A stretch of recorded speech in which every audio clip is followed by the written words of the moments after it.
Ça y est, ce coup-ci? C'est sûr? Il paraît, mais j'ai pas encore vu l'affiche. Tout le monde en a entendu parler. Tous savent que c'est vrai. Mais il leur faut voir, de leurs propres yeux, pour vraiment y croire. La mobilisation générale est décrétée. Les campagnes et les bourgs vont vous sembler bien vides. Ils partent faire leur devoir, avec pour certains de l'enthousiasme, pour d'autres de l'inquiétude et de l'angoisse, mais pour tous une grande dignité. Je sais, car je connais chacun d'entre vous, que notre commune donne de braves garçons à la patrie. Je sais aussi que vous saurez vous montrer digne de l'uniforme que l'on va vous remettre, car vous êtes des hommes fiers et courageux. Le pays attend beaucoup de vous. Soyez de bons soldats pour que les mots de liberté, d'égalité et de fraternité redeviennent à nouveau nos règles de vie. Courage et bonne chance, mes enfants. Que Dieu vous protège. La République nous appelle, sachons hâte ou sachons périr. Un Français doit vivre pour elle, un Français doit mourir. Nous devons triompher quand vous prenez les armes.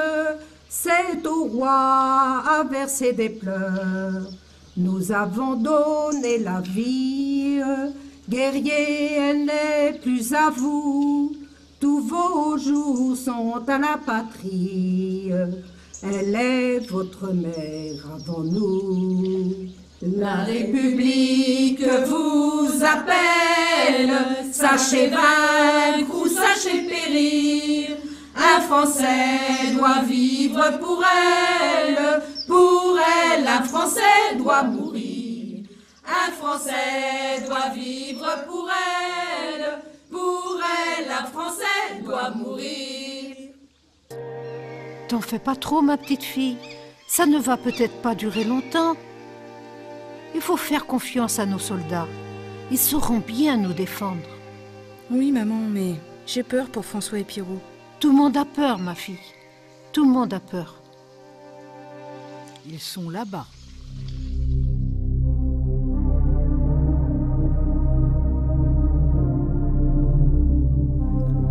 En ce jour d'août, les affres de la guerre les rattrapent, même au milieu du marais. Le maire et le curé se dirigent vers les parents Fournier. Ils leur annoncent que leur fils, Eugène, est tombé au combat le 22 août à Messin, en Belgique. Ce n'est que le début de l'hécatombe. Alexis Thomas tombe à Ginchy. Henri Viquel à Guillemont, tous deux dans la Somme. Les deux autres victimes perdent la vie sur le front des Ardennes. Il s'agit de Henri Durand, à la fosse à l'eau, et François Avenard, à Bulson. Ce n'est malheureusement que le début d'une trop longue liste. Lorsque nous allons sortir, il faudra avant tout respecter les consignes si vous tenez à votre peau. Nous allons nous diviser en 2 lignes. La première ligne tire, aussitôt la deuxième avance. Vous devez courir le plus vite possible, mais 5 secondes, pas plus. Vous vous allongez en position de tir et vous faites feu. Ce sera alors au tour de la première ligne de vous passer devant, et ainsi de suite, jusqu'à une trentaine de mètres où, à mon signal, nous lancerons ensemble l'assaut final. Maintenant, priez votre mère, Dieu ou le diable, car nous avons rendez-vous en enfer.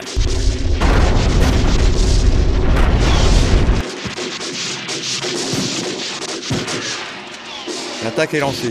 La manœuvre du capitaine se révèle efficace jusqu'à l'instant où, après l'effet de surprise, les Allemands mettent en route une batterie d'artillerie.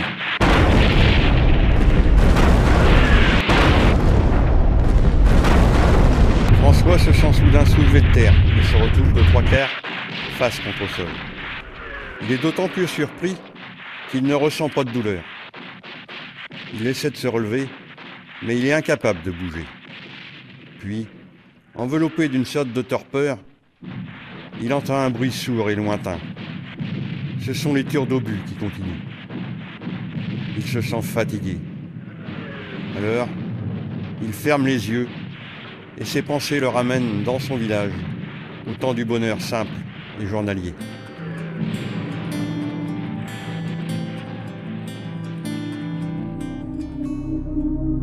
François entend des voix. Il ne sait si c'est dans son rêve, mais elles se font de plus en plus précises. Ce sont les brancardiers qui, profitant de la trêve nocturne, recherchent les blessés. Il faut absolument qu'ils le trouvent. Il essaie d'appeler, mais il est si faible. Pourtant les hommes sont là, à 2 pas de lui. Il les voit. Un des soldats s'est approché, mais lui tourne le dos. François parvient, dans un effort extraordinaire, à lever le bras et saisit la jambe de l'homme qui sursaute. Putain! Celui-là, il pourra se vanter de m'avoir fait peur. Par ici, les gars! Qu'est-ce qu'il a? Je sais pas, on voit pas grand-chose. Allez, on l'évacue et on verra après. Cherchez pas, les gars. C'est son pied, de la vraie charpie. Ce serait mieux qu'on soit deux pour soulever ses jambes. Il doit sacrément morfler.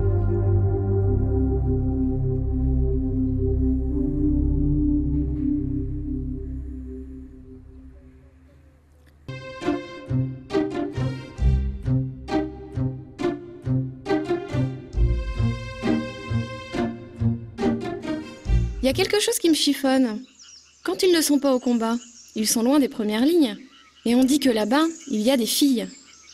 Il ne doit pas rester beaucoup de filles, si près du front, tu sais, Louise. Mais non, des filles, des professionnels, des catins, quoi. Et tu as peur que ton Louis se paye du montant? Ben, j'aimerais pas trop. S'il paie, dis-toi que ça ne compte pas. Il n'y a pas de sentiment. C'est seulement, disons, mécanique. Et ce n'est pas plus grave que de s'arsouiller devant un jeu de cartes. Que veux-tu? Il faut bien qu'il oublie un peu les combats. Toi alors, tu accepterais que ton Jeannot aille voir ses filles? Non, il ne faut pas exagérer. Et il n'est pas comme ça. Il t'a écrit qu'il n'y allait pas? Non, il ne m'a même jamais parlé de ses filles. Je n'étais pas au courant jusqu'à ce que tu m'en parles. Ah bon? Pourquoi tu me dis ça? Pour rien, mais quelqu'un l'aurait vu se diriger vers la roulotte. La roulotte? Oui, c'est comme ça qu'ils appellent l'endroit où se trouvent ces femmes. Remarque, ce n'est peut-être pas lui, mais quelqu'un qui lui ressemble.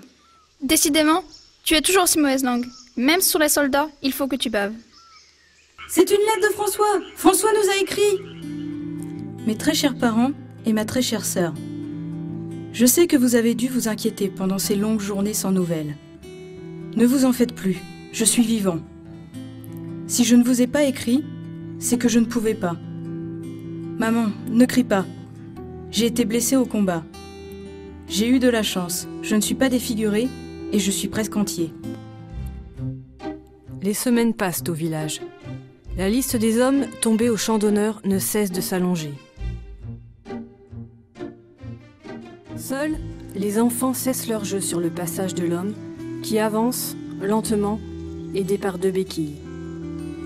Pauline est la première à s'attarder sur cette silhouette. Elle prend le bras de sa mère et murmure. C'est François? C'est François? C'est François! Maman, papa, c'est mon frère! Il est revenu!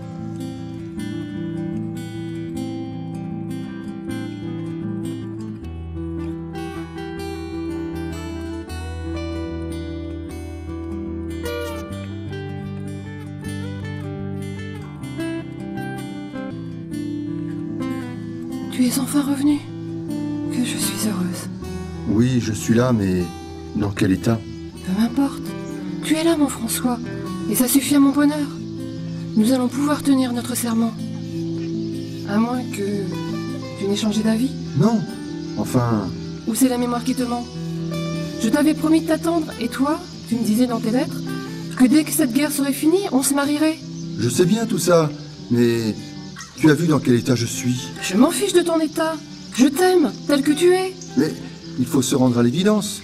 Je suis incapable de me déplacer sur ces putains de béquilles.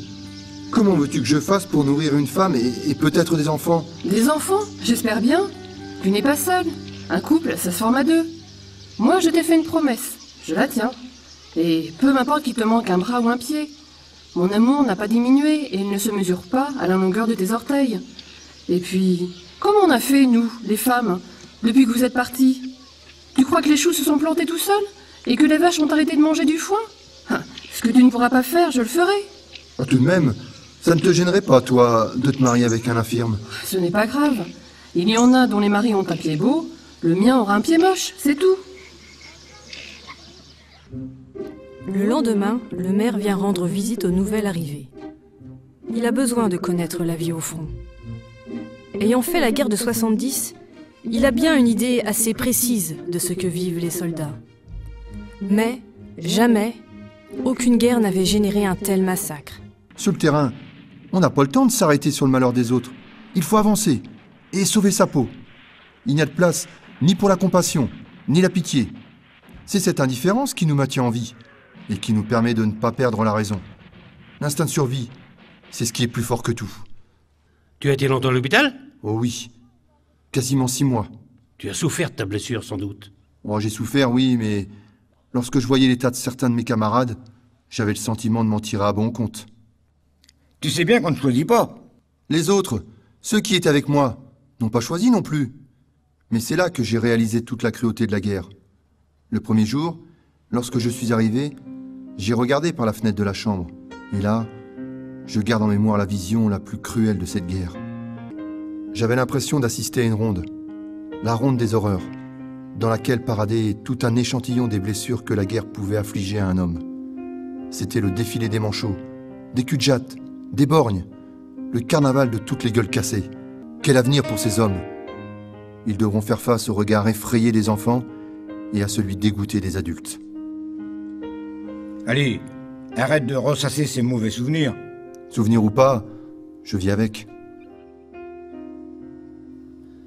Papa, papa, Pierrot, il est vivant. Regarde sa lettre, regarde. C'est formidable, ma petite fille. Papa, dès qu'il revient, je veux qu'on se marie. Te voilà bien pressé tout d'un coup. Je ne sais pas si les parents de ton Pierrot sont d'accord. Arrête donc de la faire marcher, François. Tu vas lui gâcher son bonheur. Tu sais bien qu'on est très content que tu te maries avec notre Pierrot. Alors plus tôt ou plus tard, Pauline, c'est toi qui décides. Vous pouvez pas savoir comme je suis heureuse. Non, on ne sait pas, ma petite fille. Mais en tout cas, ça fait plaisir à voir. Bon, je crois qu'on va être obligé de baiser une deuxième tournée. On peut pas faire à moins. Tu as vu ta sœur? Elle se pose moins de questions que toi. Ma sœur, elle fait pour elle. Elle est si impatiente de se marier. Apparemment, ce n'est pas le cas pour toi. On ne va pas recommencer cette discussion. Maintenant que Célestin t'a permis de marcher sans béquille, tu devrais être plus apte pour le travail. Je n'ai plus de béquille, mais Célestin n'a pas fait de miracle. Je suis toujours obligé de me servir d'un bâton, si je veux marcher plus de 100 mètres. Sinon, j'ai une douleur au talon qui m'empêche de continuer. Alors oui, je suis moins gêné qu'avant, mais je ne peux toujours pas mener une charrue. Qu'est-ce que je t'ai dit, François? Ce que tu ne pourras pas faire, je le ferai. Je sais bien tout ça. Je sais que tu es pleine de courage, mais je ne veux pas être à ta charge. Sinon, ce serait le monde à l'envers, et on n'aurait pas fini de rire de nous. Quel monde à l'envers? De quoi tu parles? Et puis, les moqueurs, je m'en fiche. Oh, tout de même, ce n'est pas dans la marche des choses qu'une femme travaille et que son mari la regarde. Tu crois peut-être que tu resterais me regarder? Il n'y a pas que le travail de la terre pour nourrir une famille. Regarde mon oncle, il est tisserand et il est tout disposé à t'apprendre son métier. Tu n'es pas idiot, tu pourrais apprendre. Merci de ne pas me considérer comme un idiot. Mais tu es plus futé que moi. Je n'avais encore jamais imaginé un autre métier que celui de la terre. Ça mérite réflexion. Réfléchis vite, François. Fais-le. Pour moi. Il y a bien 7 ans que l'on disait que Pauline se marierait, que Pauline se marierait. Il y a bien 7 ans que l'on disait que Pauline se marierait, que Pauline se marierait. Bon, bon, les voilà en ménage, gai, gai, les voilà mariés. Bon, bon, les voilà en ménage, gai, gai, les voilà mariés. Il y a bien 6 ans que l'on disait que Pauline se marierait, que Pauline se marierait. Il y a bien 6 ans que l'on disait que Pauline se marierait, que Pauline se marierait. Bon, bon, les voilà en ménage, gai, gai, les voilà mariés. Bon, bon, les voilà en ménage, gai, gai, les voilà mariés.